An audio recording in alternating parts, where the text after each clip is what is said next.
धारणी शहर आणि संपूर्ण मेळघाटात अवकाळी पावसाने हजेरी लावली आहे। काल दिवसभर आणि रात्रभर सुरू असलेल्या या पावसामुळे परिसरातील जनजीवन पूर्णपणे विस्कळीत झाले आहे। शेतकऱ्यांचे नुकसान झाले तर पण बाजारपेठा आणि धान्य व्यापाऱ्यांचेही मोठा फटका बसला आहे।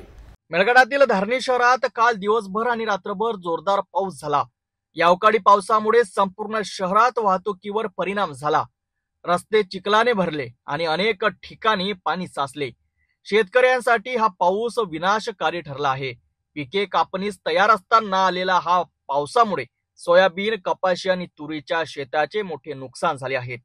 धारणी शहरातील धान्य व्यापाऱ्यांनाही मोठा तोटा झाला आहे। अनेक गोडाऊन आणि दुकानांमध्ये पाणी शिरल्याने माल ओला झाला। अचानक झालेल्या या पावसामुळे संपूर्ण मेळघाटातील जनजीवन विस्कळीत झाले आहे। वीज पुरवठा खंडित झाला असून काही भागांमध्ये अजूनही पाणी साचले आहे।